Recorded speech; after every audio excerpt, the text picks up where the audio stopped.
selalu untukmu. Segenap hidup kami Yesus, segenap hidupku hanyalah milikmu, untuk kemuliaan-Mu. Sampai ku tua nanti, sampai di surga nanti, selalu untukmu, selalu untukmu,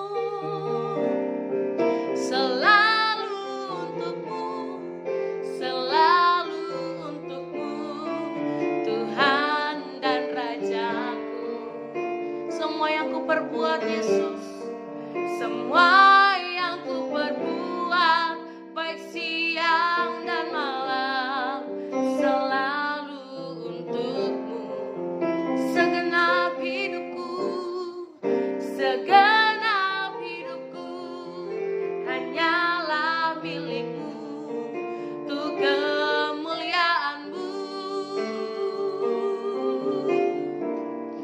Sampai ku tua nanti, sampai di surga nanti, selalu untukmu. Sekali kita katakan, oh, selalu untukmu, selalu untukmu, Tuhan dan Rajaku.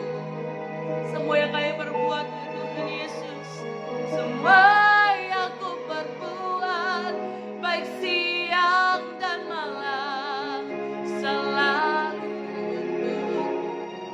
Dalam segenap hidup kami ya Tuhan, segenap hidupku hanyalah milikmu, untuk kemuliaan-Mu.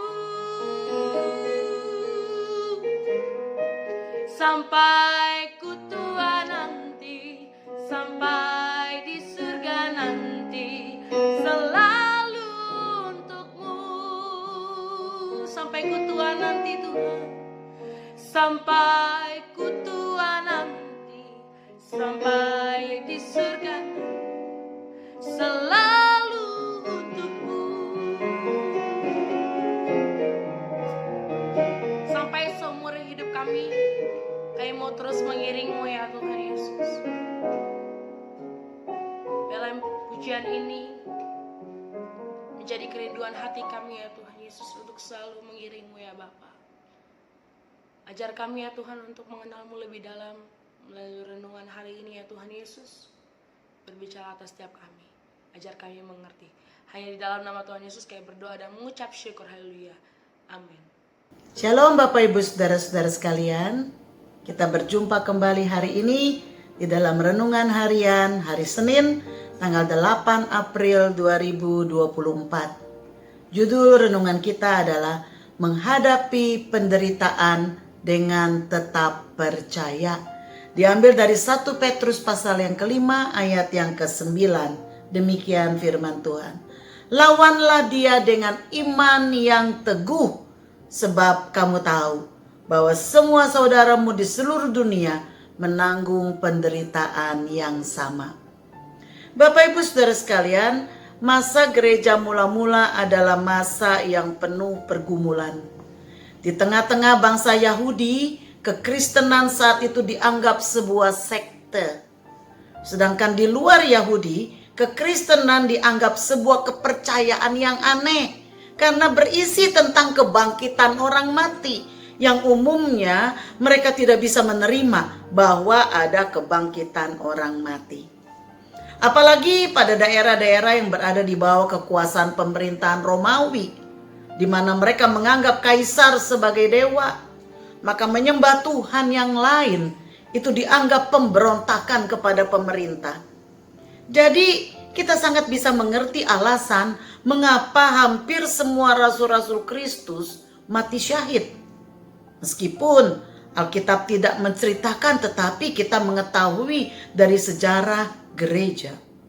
Kita lihat saudara, Stefanus dirajam batu sampai mati. Itu tercatat di dalam Kisah Para Rasul pasal yang ke-7 ayat 59. Matius Matius mati dengan menderita karena luka pedang di Ethiopia.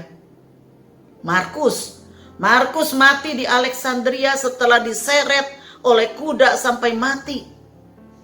Lukas, dia mati digantung di Yunani. Petrus sendiri, dia mati dengan disalib terbalik berbentuk X. Karena ia merasa tidak layak mati disalib seperti Kristus. Yakobus, anak Zebedeus, dipenggal kepalanya di Yerusalem. Nathaniel yang mengabarkan Injil ke Asia, dia mati dicambuk karena berkhotbah di Armenia. Andreas disalibkan berbentuk X di Patros, Yunani. Thomas mati di India dengan tertikam tombak. Yudas Tadius, bukan Yudas Iskariot, mati terpanah ketika ia menolak menyangkal imannya.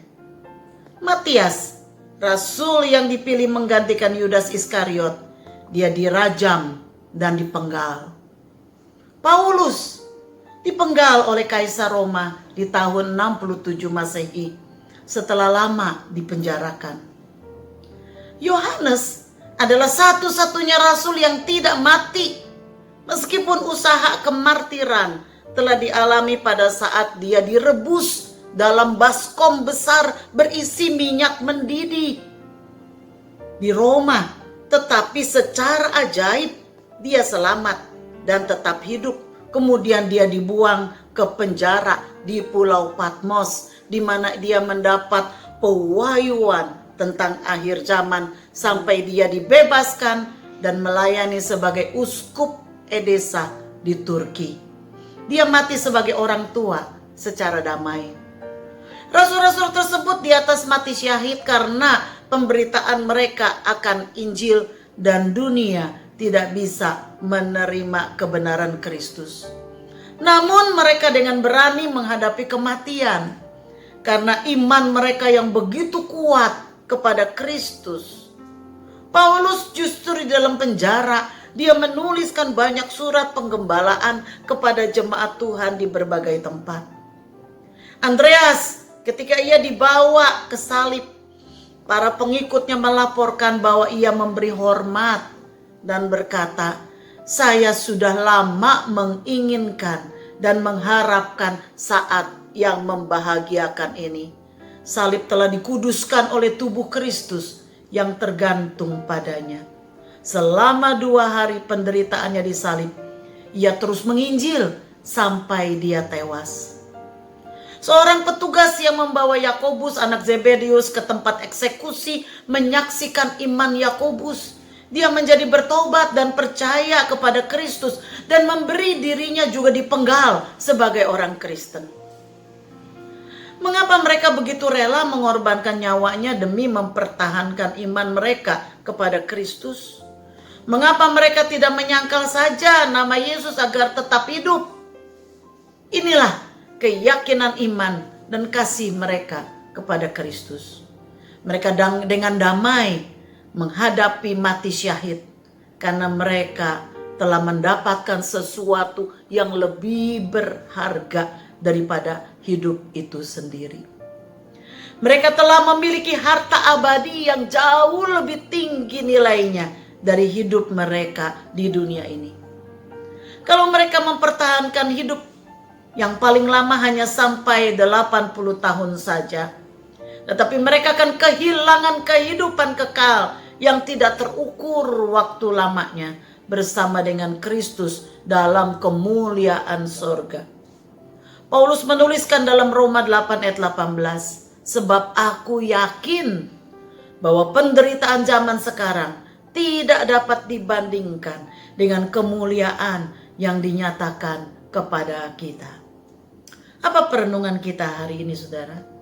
Saudara mungkin sedang mengalami penderitaan. Tetapi apapun penderitaan yang kita alami saat ini, sangatlah kecil untuk dibandingkan dengan apa yang dialami oleh para rasul maupun oleh pengikut Kristus di negara-negara komunis. Jadi harusnya kita memiliki iman yang lebih kuat dan bisa berkarya lebih banyak untuk memberitakan nama Kristus sampai Tuhan Yesus datang. Yesus mengatakan dalam Markus 13 ayat 13, kamu akan dibenci semua orang oleh karena namaku. Tetapi orang yang bertahan sampai pada kesudahannya, ia akan selamat. Mari kita berdoa, saudara. Bapa, kami mengucap syukur hari ini untuk firman-Mu yang memberikan kami kekuatan baru. Tuhan, biarlah kami boleh bertahan iman kami di dalam penderitaan kecil saja yang kami alami saat ini. Biarlah apa yang kami alami, yang kami anggap itu penderitaan, itu tidak membuat iman kami luntur, tidak membuat iman kami menjadi hilang. Tetapi biarlah penderitaan yang kami alami itu membawa kami lebih dekat kepada Tuhan, lebih setia kepada Tuhan, lebih taat kepada Tuhan. Karena pada akhirnya Engkau telah menyediakan bagi setiap orang yang setia sampai akhir satu mahkota yang Kau akan berikan. Terima kasih ya Tuhan. Terima kasih untuk hidup ini. Terima kasih untuk keselamatan yang Kau beri. Dan biar kiranya setiap waktu Engkau kiranya yang menolong kami, agar kami boleh tetap kuat di dalam Engkau. Dan ketika kami menyerahkan hidup kami kepadamu, kami yakin dan percaya Roh Kudus yang memberikan kekuatan baru bagi kami. Dalam nama Yesus kami mengucap syukur dan berdoa. Haleluya. Amin. Kiranya Tuhan memberkati kita semua. Shalom.